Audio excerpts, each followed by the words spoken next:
Olha, eu tô no esforço pra ingerir 2,5 litros por dia. Mas o segredo é levar a garrafinha. Eu também, eu tenho dificuldade também. Mas eu tô cumprindo a minha meta já. Eu tô sempre com ela do lado, por isso que ajuda. Saúde na terceira idade. Quem não se interessa por envelhecer de uma forma saudável? E isso é o assunto de hoje, com a médica geriatra, doutora Isabela Stedley, que está aqui nos estúdios. Seja muito bem-vinda, doutora. Muito obrigada. Então, esse é o Fala aí, doutora. Eu sou a jornalista Dayana Pasquim. Nós vamos bater um papo, assim, muito legal sobre coisas que todos se interessam. Acho que nunca as pessoas estiveram tão interessadas em envelhecer de uma forma saudável. Na verdade, acho que as pessoas não estão interessadas em envelhecer. Não. Mas todo mundo vai acabar envelhecendo, não tem verdade. jeito. Né? Ainda não temos uma fórmula mágica de não envelhecimento, né? Eu acho que a gente pode, inclusive, começar falando desse movimento, sabe? Porque acredito que a sociedade hoje faz uma pressão muito grande para que as pessoas não envelheçam. Né? Como que você vê isso como médica especialista nessa área? Então, eu não gosto de muitas coisas que estão sendo feitas. Logicamente, posso mudar de ideia mais pra frente, né? Mas aplicação de hormônio sem necessidade, e entre outras coisas, né? Então, eu acho que essa parte da estética daí já entra um pouco fora, né? Mas a parte da questão hormonal, eu acredito que tá sendo um pouco em excesso. Né? Então, a gente não tem estudos, e a gente sabe que acaba prejudicando em algumas outras coisas, muitas vezes até diminui a expectativa de vida, né? E então, acaba que melhora a qualidade de vida, né? Muitas pessoas acabam falando, né? Eu prefiro viver bem e viver menos do que viver mais e viver menos. Eu concordo em partes também, né? Então, acaba assim que cada pessoa tem é muito pessoal, né? O que é uma qualidade de vida pra você? Às vezes a qualidade de vida pra mim não é a mesma coisa pra você também.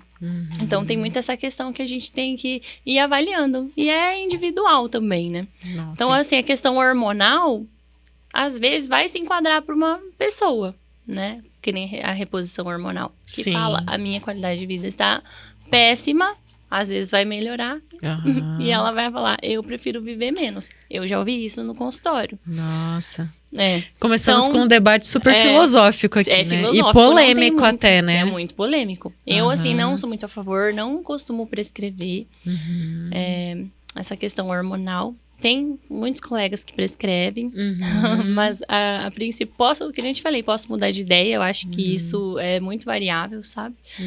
Mas a princípio ainda não faz parte da minha... Tem uma outra linha também que é muito usada, com o título assim, de vida saudável, que são os suplementos e as vitaminas. Não quero entrar assim tão demoradamente nisso, mas a gente não pode deixar de falar, né? Sim. É bem comum, né? A pessoa, à medida que o tempo vai passando, ela fazer o uso de suplementos e vitaminas, Sim. né? Como que você vê aí? Tá, então, adoro a suplementação, tá? Mas assim, quando necessário, né? A gente não vai suplementar todos os pacientes, não vai suplementar todos os idosos. Então, a gente tem que fazer a dosagem de suplementos, né? Que tem pacientes que têm as vitaminas baixas, tá? As principais são vitamina B12, que faz parte do DNA, muitas vezes está baixo, né? Então, acaba causando perda de memória, fraqueza, aumenta o risco de quedas. Então, a gente tem que sim suplementar. E muitas vezes a gente tem que fazer de uma forma injetável, né? Sim. A vitamina D também, quando ela tá muito baixa, em idoso, tem muita coisa relacionada à fragilidade no idoso com a vitamina D, né? Principalmente a questão da osteoporose e sarcopenia, né? Que é a perda de massa muscular. Então, sim, gosto da suplementação quando necessário, o suplemento proteico para quando vai fazer atividade física, o paciente está fazendo essa perda. Muitas vezes o paciente ele não consegue não consegue comer carne, que a gente sabe que a digestão no idoso ela é mais lenta, então a maioria dos idosos não comem proteína. Então a gente acaba que tem que suplementar de alguma outra forma, né? Tanto que perde massa muscular, não faz atividade física. Interessante. E Aham. quando você falou que muitas vezes utiliza o suplemento injetável, me veio à mente até para evitar o esquecimento, porque aí a gente também entra numa questão, né, de que é inerente ao envelhecimento, as mudanças da memória, não é verdade? Tipo, a pessoa às vezes até tem o quadro da demência, eu quero que a gente fale assim mais abertamente da demência, mas você acha que o injetável já é também para evitar isso, né? A cápsula dele esquecer de tomar? Não, algo assim? não. O injetável não é Não? relacionado a isso. E muitas vezes sim. o paciente que tem um esquecimento acaba tendo um familiar para auxiliá-lo, né? Ah, sim. Mas a questão de memória, é mesmo assim, ela não faz a demência, né? O esquecimento, na verdade, é mito que faz parte da idade. Vamos desmistificar então. Coloca idade. nessa mesa. Vamos lá, doutora. Tá? Então, assim, perda de memória não faz parte do envelhecimento normal. Tá? Então, a gente tem algumas alterações que fazem parte do envelhecimento, como, por exemplo, o pensamento no idoso é um pouco mais lento, né? Sim. Então, ele vai ter um raciocínio mais lento, ele não vai conseguir fazer uma resolução de problemas, né? Ele não vai conseguir resolver que nem ele resolvia quando ele tinha 40 anos, né? Uma coisa no trabalho ou uma questão pessoal mesmo. Então, ele não vai conseguir fazer na mente dele tão rápido como ele fazia, mas ele faz. Tem a ver com as conexões neurais, as sinapses? Também. Tem, tá? Então, ele tem essa realmente lentificação do pensamento, mas ele faz e não prejudica ele, tá? O idoso, ele dispersa mais, ele tem essa... Então, ele vai aprender mais devagar, ele faz a conexão, mas ele faz mais lentamente, né? Então, assim, ele vai aprender, mas ele vai demorar um período de tempo muito maior. Será porque já tem muita informação nesse HD? Não, porque a gente aprende. Tem gente que faz 7 faculdades e a memória permanece intacta, né? Então, assim, a gente sabe, quanto mais a gente estuda, mais reserva de neurônios a gente tem. E mais demora pra demência chegar, né? E pra causar o impacto. Né? E tem pessoas que chegam, doutora, eu tô com perda de memória, eu tô notando que minha memória tá falhando. Aí você faz todos os testes, todos os exames e não tem nada. O paciente não tem nenhum problema na vida, dirige e faz a vida normal, né? Então, a gente deixa como uma queixa subjetiva de memória e a gente tem que ficar de olho nesse paciente, obviamente, né? Porque pode ser que ele venha a desenvolver uma demência. Então, assim, o que é a demência, na verdade? É uma perda de memória que a gente vai ter lá documentado, né? E mais uma perda de funcionalidade, né? Que é a capacidade que o paciente tem de fazer. Então, assim, antes ele fazia, por exemplo, uma senhora, um crochê muito bem feito, um bordado muito bem feito, e ela passou a não fazer tão bem feito mais, e não por questão motora, por uma outra questão. Então, a gente já vê que ela tá perdendo uma funcionalidade. Mas isso aí, às vezes, é muito fino, né, pra gente perceber isso. Às vezes, a família acha que é por conta que não tá bem, que tá perdendo, né, porque eles perdem um tato mais fino, né? Por questão de manual. Então, é muito difícil conseguir ver isso logo muito cedo, né?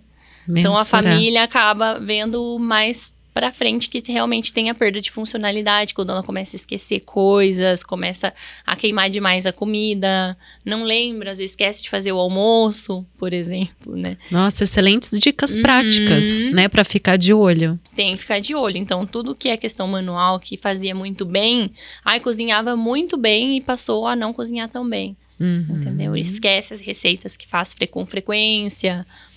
Então, a gente tem que sempre prestar atenção nisso. Muito bom. É um detalhe fino, né? Nossa, magnífico. Eu acho que tudo isso elucida muito, né? Sim. Pra você perceber essa pessoa que tá do teu lado. E vamos falar dessa rede de apoio, né? Eu acho que quando o assunto é envelhecimento, a família no entorno é fundamental. Fundamental. Como que você lida com isso, assim, nas orientações no seu consultório? Qual que é a importância, né, de uma pessoa mais idosa estar assistida? É legal ela morar sozinha? Enfim, esses detalhes. Tá. Então, assim, a rede de apoio sempre fundamental, principalmente nos pacientes mais idosos, né? Tenho idosos que moram sozinhos, com 90 anos pra cima, vivem, só que é sempre supervisionado, né? Então, eles recebem visitas da família diária, muitas vezes auxiliam com a questão de medicação, checam pra ver se tá tudo certo, se tá tomando a medicação. Então, a gente sempre tem que ter esse cuidado, né? De pode morar sozinho, não só pode como deve, se ele conseguir, né? Você acha que a autonomia tem que ser uma bandeira? Sim, autonomia. Quando a funcionalidade permite, você tem que respeitar a autonomia, né? Então, a gente tem as duas frentes, né? Que é a funcionalidade, que é uma coisa, e é a autonomia. Então, muitas vezes o paciente tem autonomia e não tem funcionalidade, e às vezes ele tem a funcionalidade, mas não tem mais tanta capacidade de autonomia, né? Que muitas vezes é na demência, né? Que ele começa a desenvolver um quadro de demência, ele consegue fazer todas as coisas sozinho, mas ele não consegue tomar uma decisão importante mais. Então, a gente tem que ficar de olho nisso, né? E aí, é questão de avaliação. A maioria das famílias tem medo de deixar o idoso sozinho, querem levar para casa, mas eu sempre falo, calma, se forçar, vai acabar piorando muitas vezes o paciente, que a mudança de ambiente para o paciente é muito impactante, né? Tem a ver com a identidade também, né, doutora? Com a identidade. Então, assim, eles gostam, né? Porque, na verdade, dentro da gente, a gente não envelhece, né? Quem envelhece é o nosso corpo. Que a criança interior fique sempre acesa, né? Então, assim, eles às vezes acham que conseguem fazer. Quantos idosos caíram de escada achando que subiu para fazer alguma coisa. Que eles acham que vão conseguir, mas o corpo já não permite mais, porque não tem mais a mesma mobilidade, tem uma artrose que atrapalha, o equilíbrio já não é tão bom. Então, tem tudo isso. Mas assim, e aí a questão da rede de familiar, né, também é importante, mas assim, sempre, eu acabei comentando com você anteriormente, né, que o familiar, muitas vezes, ele adoece junto com o paciente. Então, quando a gente tem um paciente que tá mais grave, aquele familiar acaba deixando de fazer o que ele deveria fazer, larga o emprego, não consegue ir no mercado, e ele acaba se prendendo dentro de casa, né? E aí a gente tem o que gera o estresse do cuidador, né? Que já é uma doença também que a gente tem que sempre prestar atenção muito no cuidador, né? Porque se o paciente está sendo cuidado por outro paciente que está doente, com outra pessoa que está doente, ele não vai melhorar, ele não vai receber o melhor cuidado. Então, a gente também sempre tem que estar atento nisso, para ver quem está cuidando do paciente, como está a pessoa, como está a saúde. Então, muitas vezes a gente tem que olhar isso, né? É verdade. E muitas vezes tratar. Esse é um movimento muito comum aqui nas famílias latinas, vamos dizer, né? A gente também falava disso antes de dar o REC ali, ligar a câmera. Eu acho que é legal a gente trazer isso para a mesa, porque aqui, normalmente, um filho ou uma filha fica mais ao encargo de cuidar ou do pai ou da mãe. Ou às vezes é uma nora, né? Ou enfim, porque às vezes a pessoa só teve um filho homem e acaba indo para a nora aquela atribuição e ela trata como se fosse pais e cuida. Diferente, por exemplo, dos Estados Unidos, onde as pessoas colocam o idoso em instituições de longa permanência, né? Como que você avalia esse cenário, assim? Porque você falou que esse cuidador de idoso, ele precisa ser cuidado também. Precisa ser cuidado. E então, esse formato que eles utilizam lá, na verdade, não serve pra gente aqui, porque a nossa cultura não encaixa. Tá? Então, assim, tenho alguns pacientes que foram para instituição de longa permanência, porque assim, realmente a família não conseguia. Tá? Querendo ou não, a gente vive num meio que é muito difícil e está se tornando cada vez mais difícil para a família cuidar. Então, a gente ainda tá numa transição de onde as famílias eram muito grandes, né? E então, tinha muitos filhos, e então algum filho vai acabar cuidando, tá? E realmente, a questão latina, os familiares sofrem muito por encaminhar um paciente para uma instituição, né? Mas eu acredito que isso que vai acabar sendo cada vez mais frequente por conta disso. E você acha isso bom? Ai, é difícil falar. E bem, na verdade, nas instituições as pessoas têm uma equipe multidisciplinar atuando, né? Tá, então assim, existem os dois lados, né? Então assim, para o paciente em si e pro desenvolvimento dele, não é tão bom. né? Porque ele vai sair de um ambiente que não é dele, vai ser cuidado por pessoas que não o conhecem. Laços afetivos, né? Então, é mais difícil criar laço afetivo. Apesar de que, nas instituições de longa permanência, sempre tem os cuidadores determinados para aquela ala. Então, eles sempre vão conhecer e vão acabar criando vínculo, né? Nas instituições muito boas, né? Que existem instituições maravilhosas, né? Então, que eles cuidam com excelência, né? Não tenho como falar mal, assim, pelo menos das que eu conheci, né? Então, mas assim, as famílias sofrem muito por encaminhar aqui no nosso meio, né? Mas às vezes acaba que é a única opção de cuidado. Que agora, que nem eu te falei, as famílias estão diminuindo, fica poucos filhos, todo mundo trabalha.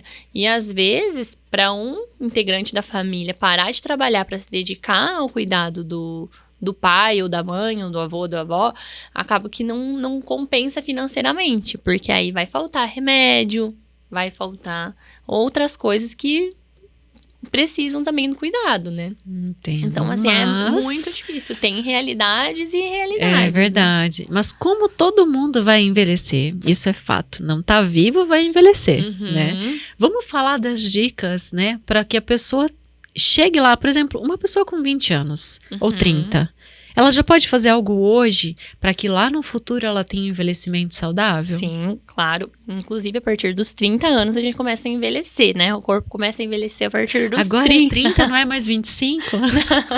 Não, Gostei de saber, hein? A partir dos 30 a gente começa a perder massa, perder massa óssea, perder massa muscular. Então, é muito mais fácil a gente ir...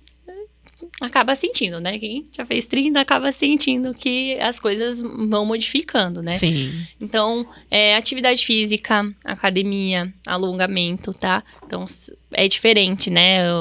A academia de um pilates, por exemplo, não é a mesma atividade. Os dois são ótimos exercícios, mas acaba que eles têm que serem feitos os dois juntos, se necessário, né?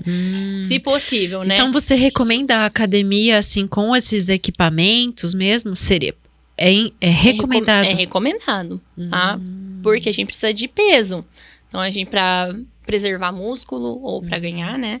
E ganhando músculo, a gente vai fortalecer a massa óssea também, pra gente evitar a osteoporose, que no futuro vai levar a queda, fraturas e aumento da mortalidade, né? E da dependência, né? Que o paciente que quebra, muitas vezes fica acamado e dependente, né? Então, ele tem uma piora. Isso se ele acabar falecendo no próximo ano que fratura, né? É comum isso? Muito. A chance de um paciente falecer depois que quebra é muito maior do que ele de viver, né? Então, a mortalidade é muito alta, ele começa a internar mais, risco de pneumonia, infecção. Então, isso é muito comum, infelizmente, né? E a gente esse é um dado interessante, né? Tipo, então, a queda realmente é um sinal de alerta. É um sinal de alerta. Então, se o idoso começar a cair, não é normal. Alguma coisa está acontecendo com ele, tem que ser investigado, né? Tem que ser levado, ou é uma infecção, ou às vezes uma vitamina que tá baixa, da parte de tireoide, que causa bastante desequilíbrio. Sim. Tá? Labirinto também reclama muito, né? Labirinto, ouvido, também que a gente perde algumas células no envelhecimento, já é normal, né? Então, a tontura, então tem toda essa parte, né? Em relação à audição, por exemplo, né? Hoje o jovem escuta música super alta, fones de ouvido o tempo todo. Você já vê, assim, algum reflexo chegando no consultório em relação a isso, assim? De fones de ouvido... A visão e a audição, acho que são duas coisas que limitam muito a pessoa, Sim. né? Sim. De fones de ouvido, eu ainda não tô vendo, né? Mas eu acredito que no futuro vai repercutir, né? Mas tem paciente que ficou muito tempo com barulho, porque antigamente eles não usavam os EPIs, né? Que é os equipamentos de proteção individual. Então, eles trabalhavam em lugares que era muito alto o barulho, tem a perda de audição, e isso impacta diretamente na qualidade de vida do paciente e da memória também, né? Então, às vezes nem só na memória, né? Mas o paciente, ele fica mais distraído, então acaba que ele não tem mais a interação social e acaba evoluindo com demência, muitas vezes. Então, a chance de um paciente que tem um problema auditivo evoluir para demência é maior do que um paciente que tem uma audição normal, né? Que ele já não consegue mais participar do ambiente, né? Não tem mais a interação social que é importante para o idoso, né? Manter, tanto que a gente viu na questão da pandemia, o tanto que a interação social é importante, né? Com certeza. Muito paciente que evoluiu com depressão, né? Outros transtornos de humor, muitos quadros de demência que abriram agora durante a pandemia também. Que antes era normal, parou de ir no mercado, parou de ver a família. Então, você percebe esse movimento de ter aumentado os índices de demência em função da pandemia? Sim. Por conta da perda de interação social. O paciente ficou mais em casa, parou de fazer as atividades também, de sair de casa, ir na academia, atividade física. Não ia nem no médico por medo, né? Então, realmente o ser humano é um ser sociável. É sociável. E aí também dá para entrar uma dica para o jovem, né? Porque muitas vezes, né, para essa pessoa de 20, 30, 40 anos, como envelhecer saudável? Mantenha uma boa interação social, porque às vezes a pessoa entra numa concha, sim, né, numa bolha, e ela não tem mais tanto. Você vê esse reflexo, às vezes, de quem tá cuidando do idoso, que tem esse perfil, que chega no teu consultório? Sim, tá cuidando de idoso e não sai, você diz? E não sai, ou tipo, ele tá com uma interação social comprometida, ou mesmo o perfil de comportamento. Sim, aumenta hoje, risco né? de depressão, né? Que gera o estresse do cuidador, né? Que o estresse do cuidador gera depressão, o paciente, ele fica mais ansioso, fica em cima do paciente o tempo todo, né? E prejudica muito o cuidado do paciente. Então, que esse estresse do cuidador é um isolamento social, né? Que ele se isola da família, às vezes ele nem quer, tem que às vezes até tomar cuidado muitas vezes, porque como o cuidador tá doente, às vezes ele reclama pra você, ninguém tá me ajudando a cuidar, mas às vezes é ele que não aceita mais a ajuda da família, você não faz direito, né, mas às vezes é porque ele tá doente, não é porque ele é chato, porque... Nossa, tem muitos pontos para prestar atenção, né?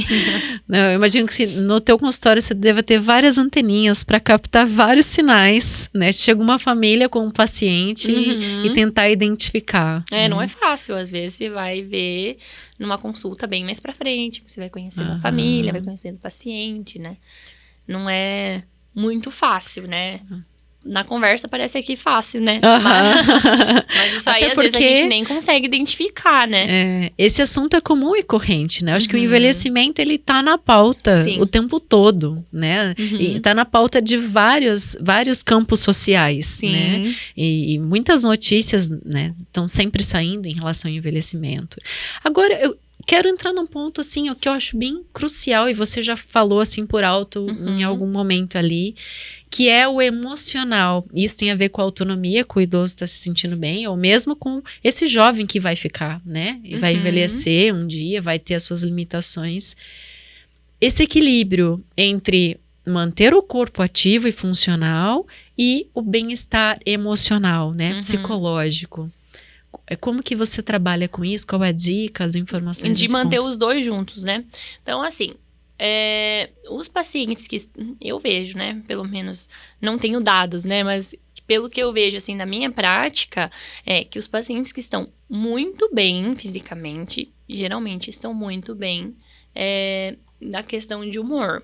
Então, um paciente que se cuida, a alimentação é boa, é saudável, faz atividade física. Tenho bastante paciente que faz atividade física, que é 60 a mais, né? E eles são, assim, melhor que eu. Eu falo. Eles são excelentes. Óbvio, né, que nem sempre, mesmo que se cuide, mesmo que faça atividade física, um paciente vai evoluir com adoecimento, né? Mas é menor a chance do que um paciente que não se cuida, é sedentário, né? Não pratica nenhuma atividade física, tem mais comorbidades, né? Diabetes, pressão alta, então o risco de ter um AVC, e isso tudo gera incapacidade. A incapacidade acaba levando a um transtorno de humor, né? Que fica dependente, e ninguém gosta de ser dependente, né? Então, acaba que... Não é que ninguém, né? A maioria não gosta de ser dependente, né? Mas aí acaba gerando um transtorno de humor, né? Então, Aí entra os antidepressivos, aí todo o tratamento, atividade física sempre ajuda, mas aí começa a ficar sempre mais difícil, sabe? Depois que se instala, para o paciente aceitar. Depois de uma idade, para você mudar a cabeça de um idoso que já conviveu tanto tempo daquele jeito, é um pouco mais difícil, né? A gente tenta, né? Mas nem sempre é fácil, né? Sim. Até... E é comum chegar para você casos associados, né? A pessoa tá já com uma certa idade e, por exemplo, surge um câncer, um caso oncológico, né? E ela tem outras questões que ela já tinha que cuidar antes. Esse perfil combinado, assim, de paciente chega para você também é bem mais delicado, de né? paciente que se cuidava aí, teve o câncer, você diz?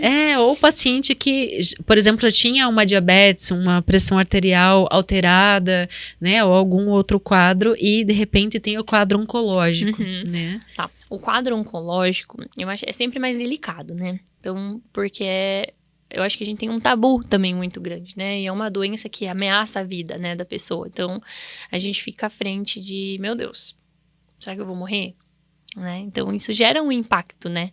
E às vezes a pessoa entra num luto antes mesmo de acontecer qualquer coisa, né? Então, a pessoa fica com um choque, né? Até saber o que vai acontecer, qual é o tratamento. Mas a pessoa também precisa viver aquilo, né?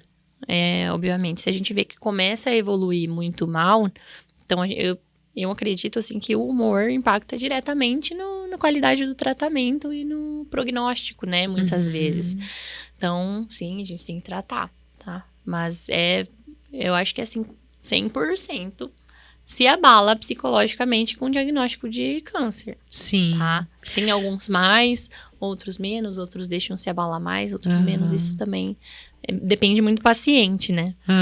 Mas... A gente fala de humor, daí eu tenho uma outra palavra que rima, né? Que é dor. Dor e envelhecimento são sinônimos? São. A maioria, né? Principalmente os pacientes mais sedentários, né? Então, começa com dor nas costas, eu acho que é um dos mais comuns, de joelho, que dá artrose. Então, acaba que a dor também gera um transtorno de humor e gera incapacidade, né? Porque imagina você ficar com dor 24 horas por dia. Então, o paciente ele vai ficar bravo, vai ficar ranzinza, ele vai querer ficar mais quieto, não vai querer mais fazer as coisas, não vai querer mais sair de casa. Então, isso acaba que gera uma incapacidade, gera um transtorno de humor, né? Então, é importante ficar de olho. E qual que é a dica, a orientação que você dá? O paciente chega com muita dor, com muitas queixas para você. Como lidar com esse paciente? Que chega com muitas queixas? É o que te incomoda mais. Sim. Tá? Então, assim, às vezes eu não vou conseguir. Tem um paciente que ele chega com todas as queixas possíveis. Então, a gente tem que ver, porque eu não consigo tratar tudo de uma vez, né? Então, o tratamento às vezes nem dá certo quando eu tento tratar tudo, né? Então, a gente tem que esmiuçar e ver o que realmente está incomodando aquele paciente. E aí, começar por aí. E aí, às vezes, aquele problema estava gerando outro, então você resolve o que mais está incomodando ele e as coisas já começam a melhorar, assim. Mas é difícil, às vezes, né? Esses pacientes que têm muitas queixas, né? E muitas vezes é o transtorno de humor também, né? Mas às vezes não. Isso é muito individual, né? Eu vejo assim que às vezes ficou assim como uma figura, como se fosse um estereótipo. A pessoa é idosa, ou ela vai envelhecendo, a maletinha de remédio vai aumentando de tamanho. Sim. Isso é fato mesmo? A gente não consegue envelhecer sem tomar medicamento? Não, consegue. Vamos falar disso então. Tá, mas assim, então a gente tem na geriatria o que a gente chama de polifarmácia, né? Então, às vezes o paciente chega lá, ele passa por muitos especialistas. Então, ele vai no ortopedista, no vascular, no cardiologista, no endocrinologista, porque tem diabetes. E aí, cada um vai dando medicação, né? Cada uma medicação. É quando vê, tá com um monte de remédio. Então, às vezes chega pra mim com aquele tanto de remédio. Doutor, eu passei por... Falta horas do dia para tomar remédio. Falta horas do dia para tomar remédio. Eu passei com fulano, ciclano e ninguém tá conseguindo resolver o problema. Eu tô piorando, não sei o que tá acontecendo. Então, vamos ver a medicação. Eu adoro tirar remédio. Então, que bom. Mas nem sempre, né? Então, assim, um paciente com polifarmácia, que a gente fala, quando tá com 5 remédios ou mais, né? Então, ele já tá com muita medicação, daí a chance de um interagir com o outro e causar algum outro sintoma no paciente é maior. Então, a gente tem essa, que a gente fala, né? Na geriatria, a gente tem isso. Eu tava com pressão alta, me deram um remédio pra pressão, começou a inchar minha perna. Aí, inchou minha perna, me deram um diurético, né? Pra fazer xixi, pra desinchar a perna. E daí começou com mal-estar, daí coloca outro remédio, daí coloca o outro. E aí, na verdade, às vezes é tudo um efeito que a gente chama de cascata, né? Sim. Tá? Porque a medicação é uma droga, né? Então, ela não tá livre de efeitos colaterais. E no idoso, ele é mais suscetível, né, a esses efeitos colaterais. Então... E pode ficar acumulado, assim, por muitos anos de uso. Sei lá, com 60 anos a pessoa começou a usar todo dia X medicamento, chega para você com 75 anos, e isso fica acumulado no organismo, fígado, rim? Não, algumas coisas, né? Mas não é tem algumas coisas que o corpo acaba viciando, né? O uso de benzodiazepínicos, né? Clonazepam e a família deles pro idoso, ele não é bom, né? Ele acaba que acaba aumentando o risco de um monte de coisa, memória, mas assim, não que tenha um efeito que acumula, assim, e que fica, né? É mais por questão de metabolismo de idoso mesmo, né? Não é igual de um jovem, ele não vai mais metabolizar aquele remédio igual metabolizava com o jovem. Então, vai ter um acúmulo maior durante um período maior de tempo, tá? Então, assim, por exemplo, um remédio que era para ficar 12 horas no seu corpo, às vezes vai ficar 24 no idoso, né? Então, tem que tomar muito cuidado. Em relação à ingesta de água para o idoso, muda alguma coisa para quando é jovem, quando envelhece? Ou isso depende do biotipo? Não, no idoso saudável, né? Que não tem restrição para tomar água, pode tomar água, né? Mas o que acontece é que o idoso tem uma alteração, né? Então, o centro de sede mesmo, ele não sente muita sede. Então, o idoso, por si só, ele é uma pessoa desidratada, né? Então, assim, quando a gente vai envelhecendo, a gente tem menos água do que um paciente jovem. Então, ele já é um paciente mais desidratado, que já entra também na questão da medicação. Que entra em questão da medicação, né? Então, tem drogas, né? Medicamentos que funcionam mais com água, com a questão de gordura. Então, o idoso é desidratado, tem menos água e ele toma pouca água. Então, nessa hora, o chazinho e o chimarrão são super bem-vindos, apesar que o ideal é tomar água pura e essencialmente, né? Mas ajuda. Ajuda, né? Ajuda. Mas é bem difícil a ingestão de água em idoso. Pego no pé. E como é que você combate isso no teu consultório, assim? Aí eu falo pra eles ficar com a garrafinha de água. Que é a meta do dia, tomar 1, 2 garrafinhas de água, dependendo do tamanho. Mas é difícil, a maioria não toma. Nossa, já chegou algum lá pra ti e falou, tomei 2 garrafas em uma semana? Nunca. Ia dar um troféuzinho pra eles. Eles não têm vontade, né? Eu tenho em casa, né? Minha avó mesmo, ela não toma água de jeito nenhum. Isso porque às vezes eu vou lá, encho o copo d'água, dou pra avó, vamos tomar. Ela vai tomando golinho, assim. Porque eu não consigo, né? Puxa vida, isso é uma informação interessante também, né? E assim, pro jovem, além de fazer exercício, o que mais que ele pode fazer para ajudar a conservar os ossos, então, para não ter quedas? Atividade física sempre, alimentação saudável, né? Então, não é uma questão de fazer dieta, né? É uma mudança de estilo de vida, né? Então, um acompanhamento nutricional, se conseguir, mas não necessariamente proibir alimentos, né? Não existe, eu acho, um alimento que precise ser proibido. Eu sou bem da linha que tudo pode, mas reduzido, né? Então, você não vai fazer nada em excesso. Então, eu não proíbo meus pacientes de quase nada, né? Mas proíbe alguma coisa? O cigarro. Sim. Cigarro. Então, também pro jovem, evitar o cigarro. Esses pods que estão na moda agora. Narguile, essas coisas não, né? O álcool em pequena quantidade, moderada, eu libero, não tem problema nenhum. A tacinha de vinho do vovô pode, né? Pode, a cervejinha pode. Destilados que eu peço pra evitar um pouco, né? Mas pode, não tem nada assim. Eu acho que o excesso que faz mal, né?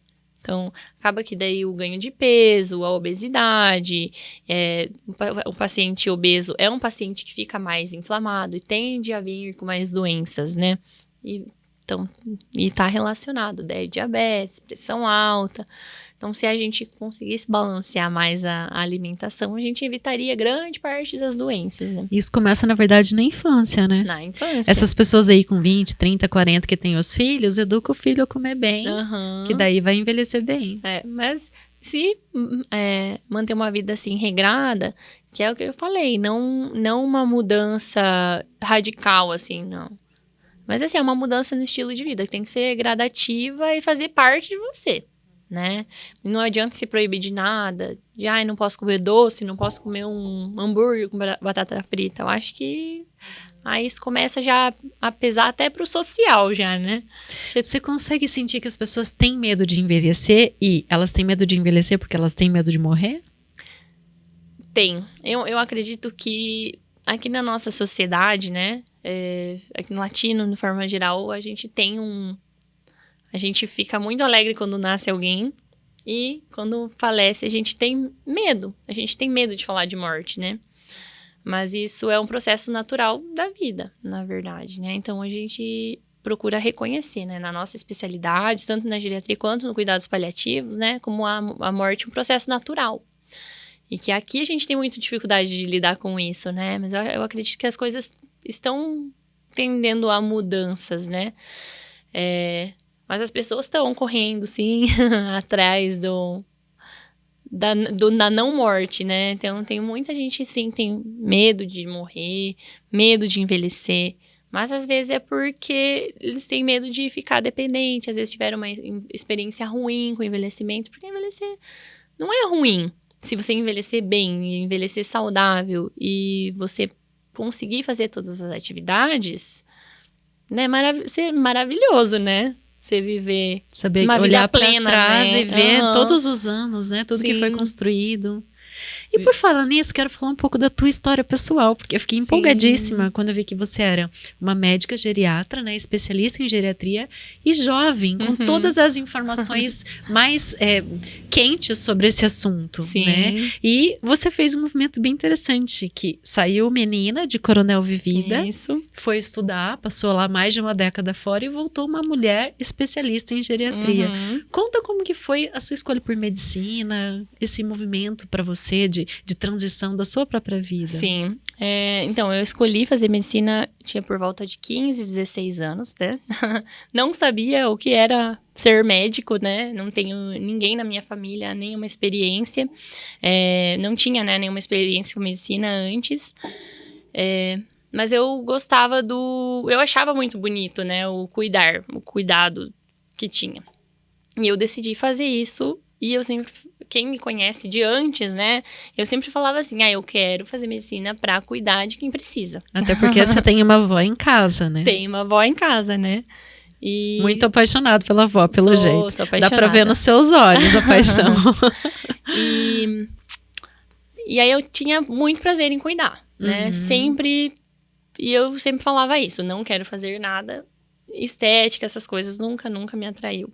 Então, eu entrei na faculdade querendo fazer oncologia, né? Então, eu fiz 2 anos de cursinho lá em Curitiba e eu acabei passando na Universidade de Ribeirão Preto, no interior de São Paulo. Fui pra lá, passei com 19 anos na faculdade. Acho que passei no momento certo. Antes eu acho que era muito imatura. E foi muito bom, foi uma experiência ótima pra mim. Eu sou filha mais nova. Nossa. Então, pra mim, foi... eu saí, né, do ninho e fui voar, né? Então, pra mim, foi uma experiência excelente. Durante a faculdade, eu me apaixonei mais ainda pela oncologia. E era o que eu queria. E eu fiz minha formação toda... Imaginando isso. Indo pra oncologia, fiz todos os meus estágios, fui pro AC Camargo, conheci o hospital. Então, todos os meus estágios foram mais ou menos relacionados a isso, né? Aí eu tinha uma colega que, inclusive, morava comigo, também queria oncologia, inclusive. né? Até nisso a gente combinava, né? E ela começou a participar de uma liga de cuidados paliativos, que eu não conhecia muito bem, né? A especialidade. E aí eu falei, vou com você, né? Vamos... Interessante. Isso também lá em São Paulo, em Ribeirão Preto ainda, né? Eu anotei até essa informação. Durante a faculdade. Depois ainda teve o Hospital do Servidor Estadual, né? Esse foi o último, né? Sim. E que é até uma das maiores da América Latina, né?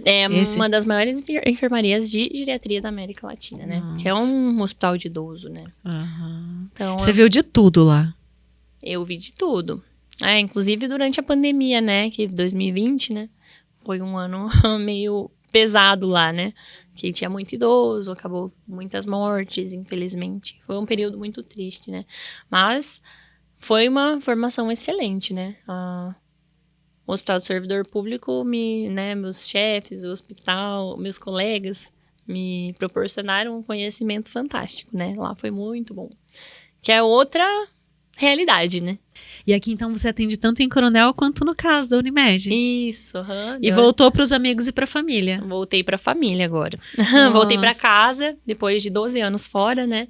Aí eu resolvi voltar para ficar mais perto da família. Muito bom. Quero te agradecer por essa conversa maravilhosa. Obrigada. Né? A gente falou muito da importância da família aqui, né? Acho que esse movimento, ele é importante para a pessoa ser plena, né? E você partilhou muitas informações, assim, riquíssimas, acho que para as pessoas não terem medo de envelhecer, né? Sim, essa é uma grande dica. Não ter medo de envelhecer. É natural. O que é importante é envelhecer bem, né? E se cuidar desde de jovem, né? Começar a se cuidar aqui pra gente ter um reflexo lá quando a gente for idoso, né? E envelhecer bem, ter cuidado, autonomia e manter a funcionalidade, né? Que é o que mais importa, eu acho. Perfeito. A gente manter uma qualidade de vida boa. Muito obrigada mesmo, gratidão, doutora Isabela Stedley, nesse episódio super interessante. E fica o convite para você dar 5 estrelas no Spotify, no Apple Podcast, dá o like aqui no vídeo do YouTube e compartilha também essas informações. Muita gente precisa saber sobre tudo isso. Esse é o podcast Fala aí, Doutor, da Unimed Pato Branco. Inscreva-se no canal do YouTube da Unimed Pato Branco. Siga o podcast Fala aí, Doutor no Spotify. E não perca nenhum episódio. Se você já nos segue, deixe a sua avaliação.